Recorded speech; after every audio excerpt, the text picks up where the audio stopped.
Halo, this is Insomnia. Kami ada di belakangmu.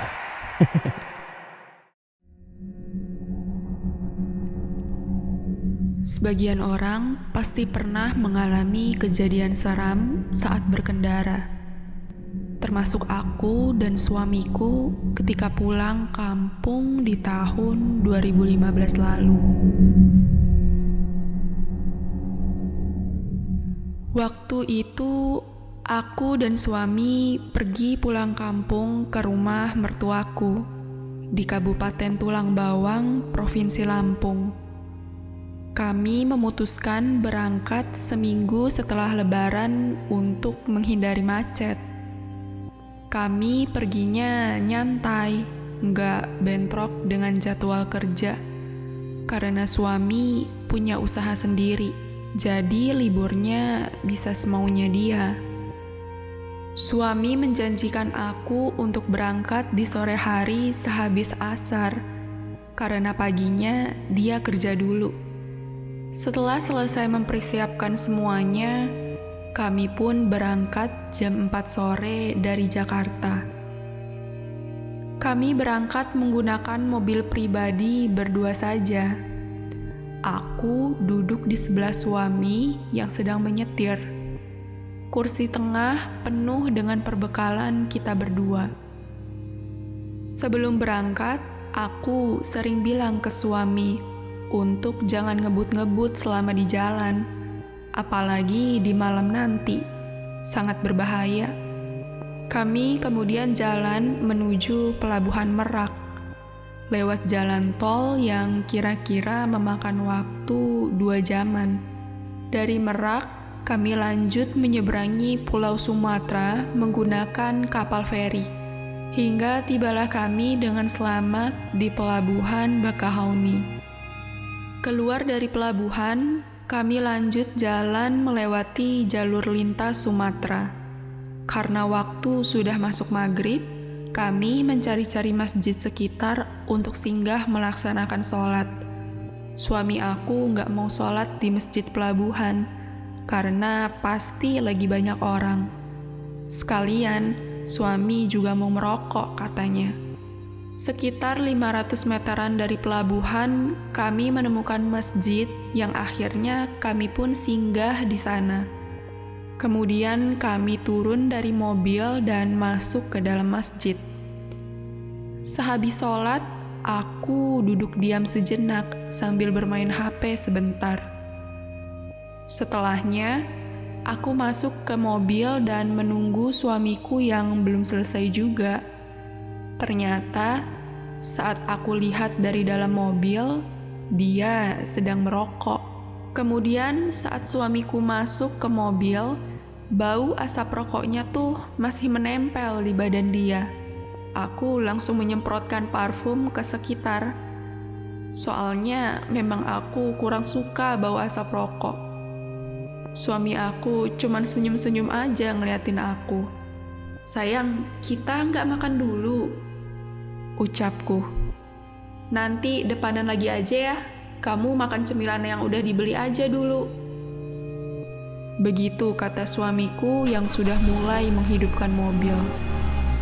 Kami pun melanjutkan perjalanan. Sepanjang jalan Bakauheni, jam 6:30 tuh masih ramai dengan kendaraan yang berlalu lalang. Kami terus berjalan sampai ada sesekali aku menegur suamiku karena bawa mobilnya tuh terlalu ngebut. Seiring mobil ini berjalan, di sisi kiri dan kanan jalan seringnya tuh melewati sawah dan pohon-pohon yang besar. Kami pun sudah sampai di daerah Kalianda yang jaraknya 30 kilo dari tempat tadi. Tiba-tiba aku mencium bau rokok di dalam mobil. "Yang, kok masih bau rokok sih?" tanyaku sambil menutup hidung. "Bau rokoknya sudah hilang dari tadi. Gak mungkin masih menempel di bajuku. Kamu juga kan udah nyemprotin parfum," ucap suamiku. "Iya sih, tapi coba deh cium. Ini tuh kayak bau rokok, kecium banget." Suamiku langsung mengendus-enduskan hidungnya dan bilang, iya, ini mah bau rokok. Tapi dari mana ya? Kita kan lagi pakai AC, ucapnya yang kebingungan. Kondisi mobil memang sedang pakai AC, tapi anehnya ada bau rokok yang sangat tercium di dalam mobil. Duh, yang ada yang kebakar kali nih mesin mobilnya. Ngaco aja kamu. Lagian baunya tuh beda. Ini emang bau rokok. Suamiku lantas langsung menyuruhku untuk mengecek rokok yang dia bawa di tas. Pas dilihat, keadaan rokoknya tuh normal. Kami berdua jadi kebingungan, dari mana bau ini berasal. Aku yang sudah gak kuat menghirupnya, cepat-cepat menyemprotkan parfum lagi ke mobil ini. Lagi pula, di mobil memang gak ada pewanginya. Jadi aku semprotkan aja pakai parfumku. Dan akhirnya bau rokok itu sudah hilang karena bau parfum. Berpuluh-puluh menit berlalu, bau parfum yang ada di mobil juga sudah menghilang. Yang kemudian bau rokok itu kembali muncul. Suamiku jadi heran lagi. Ia merasa ada yang gak beres dengan mobilnya. Dia pun langsung meminggirkan mobilnya ke tepi jalan yang di tiap sisinya cuman ada pepohonan aja, nggak ada rumah ataupun tempat jualan. Loh, yang kok menepi di sini? Serem tahu, kiri kanan hutan semua, ucapku sambil melihat ke sekitar. Iya, sebentar doang kok. Darurat nih, aku mau ngecek mobil. Mana tahu bener kata kamu, ada mesin yang kebakar. Ia lantas tersenyum padaku dan turun dari mobil. Aku menunggu di dalam mobil dan melihat suami sedang membuka kap mobil. Sambil menunggu, aku melihat jam di HP sudah menunjukkan pukul 8 malam. Dan saat itu sedang tidak ada sinyal. Selama aku menunggu, aku sempat merasa heran. Kok nggak ada kendaraan yang lewat? Padahal ini kan jalur ramai, tapi kenapa sepi banget ya? Rasanya emang kayak berasa di tengah hutan banget deh. Aku kembali melihat-lihat sekitar dan di sebelah kiri ada jalan menuju suatu tempat. Dan saat aku lihat jalan itu menjorok ke dalam dan tertuju ke sebuah restoran. Aku sempat heran. Kenapa nggak ada plang nama restoran yang tertera di jalan? Aku tahu itu restoran karena aku lihat ada makanan yang dipajang di etalase bagian depan. Layaknya restoran Padang. 10 menit berlalu saat suamiku menutup kap mobil, tiba-tiba ada seorang kakek-kakek yang berdiri tepat di belakang suami. Aku pun langsung terkejut melihatnya. Duh, itu kakek ngagetin aja. Dan suamiku pun sedang mengobrol dengan kakek itu. Selesai ngobrol, suami aku masuk ke dalam mobil kembali. Aku lantas nanya, kamu ngobrol apa sama kakek itu, Yang? Suami aku bilang kalau kakek itu cuma nanya kenapa berhenti di sini. Terus nanya mobilnya kenapa. Oh gitu, yaudah yuk jalan lagi, bau rokoknya juga udah hilang. Namun saat aku melihat wajah suami, dia terlihat keheranan gitu. Aneh tau Yang, padahal mesin mobilnya nggak kenapa-napa. Aku penasaran bau rokok itu dari mana. Kami pun melanjutkan perjalanan kembali sambil melewati kakek-kakek tadi. Dia tersenyum melihat kami selagi mobil jalan perlahan. Di perjalanan perutku terasa lapar. Aku lupa memberitahu suami. Seharusnya tadi sekalian aja makan di restoran tadi. Saat aku bilang ke suami, dia bilang kalau makannya jam 10-an aja. Kalau berhenti terus, nggak sampai-sampai katanya. Kami pun berjalan sampai akhirnya aku mengantuk dan tertidur. Kemudian tak terasa Aku dibangunkan karena sudah jam 10 dan kita sudah sampai di restoran makan. Saat aku melihat ke sekitar, aku kaget. Kok kayak pernah melihat restoran ini? Suami aku yang sudah duluan turun langsung masuk ke dalam restoran itu. Aku lihat restoran itu warnanya putih dan pas aku lihat ke jalannya, sama persis kayak yang tadi pas berhenti untuk cek mesin mobil. Aku langsung masuk untuk menyusul suami ke dalam restoran. Di dalam restoran, hawanya dingin sekali karena banyak AC. Di dalamnya sepi, tidak ada siapa-siapa, kecuali seorang pelayan laki-laki yang diam di tempat kasir. Saat aku tanya di mana suamiku ke pelayan itu, dia bilang kalau suami aku tuh lagi ada di kamar mandi. Aku kemudian langsung memesan makan dan duduk menunggu suamiku datang. Pas dia datang, aku langsung bilang, "Yang, kamu kok kesini lagi?"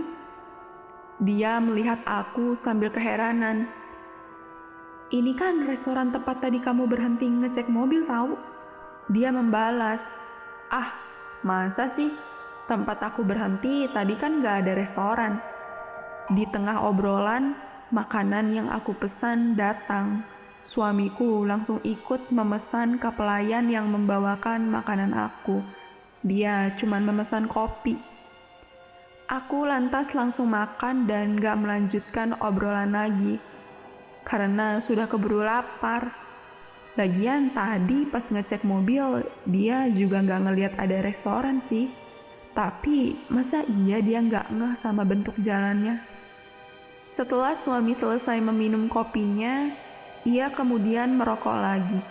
Aku yang sudah selesai makan dari tadi melihat ke sekitar. Benar-benar sepi, tidak ada orang sama sekali.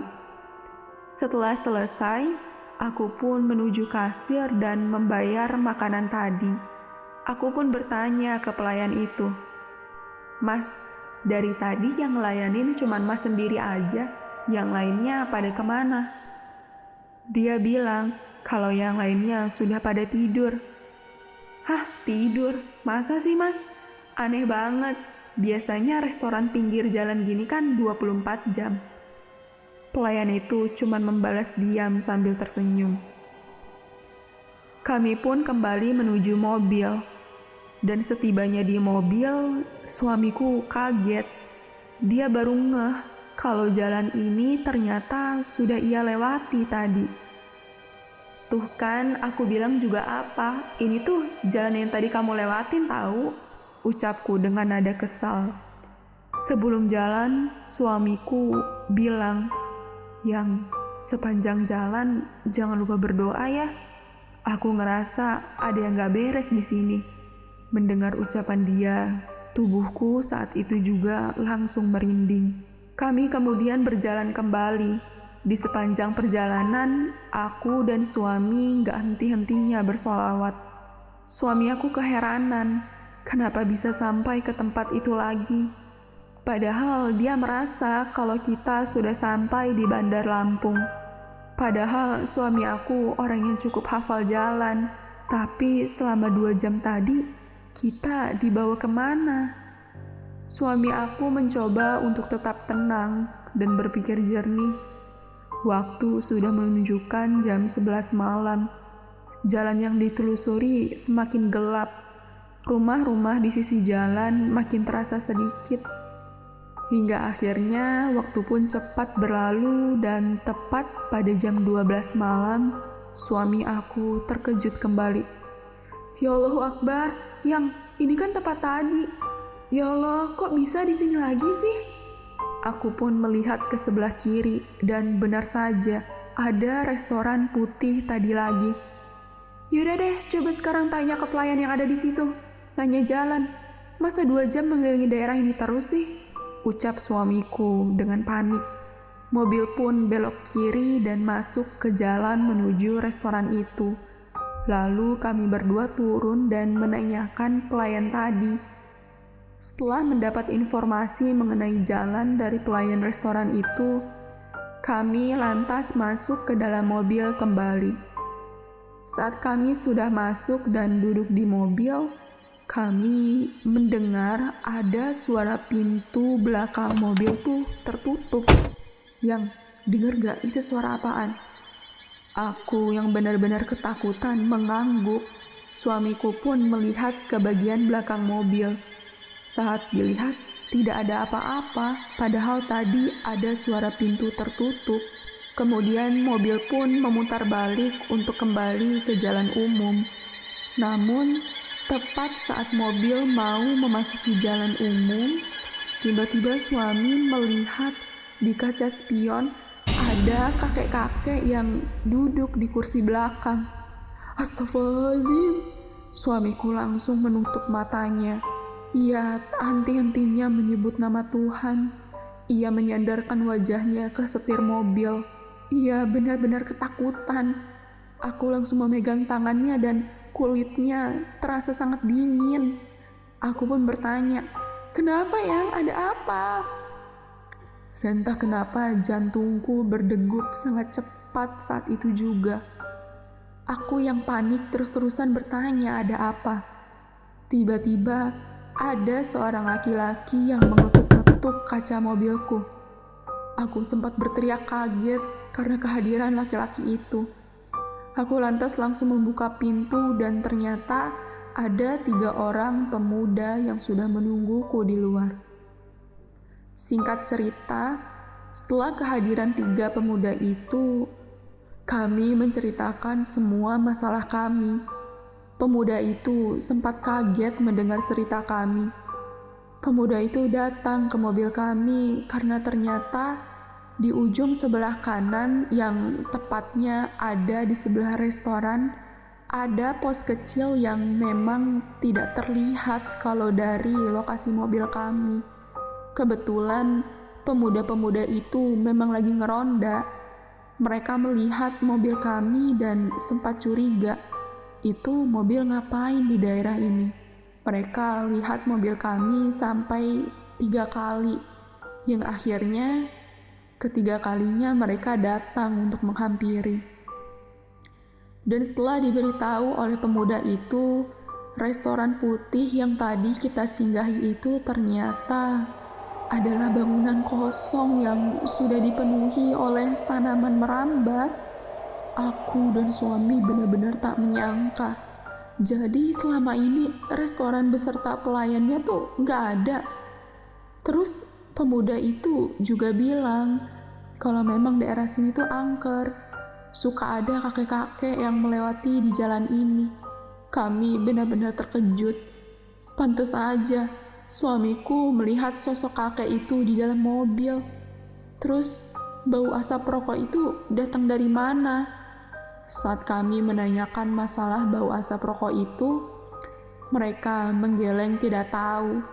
Beberapa saat kemudian, suami aku teringat kalau dia ternyata membuang puntung rokok sembarangan di pohon besar sehabis sholat di Bahuni tadi.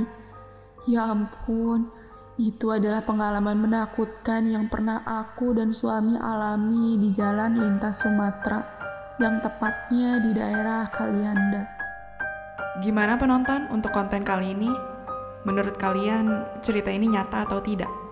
Jangan lupa tulis cerita horor kalian di kolom komentar. Terima kasih.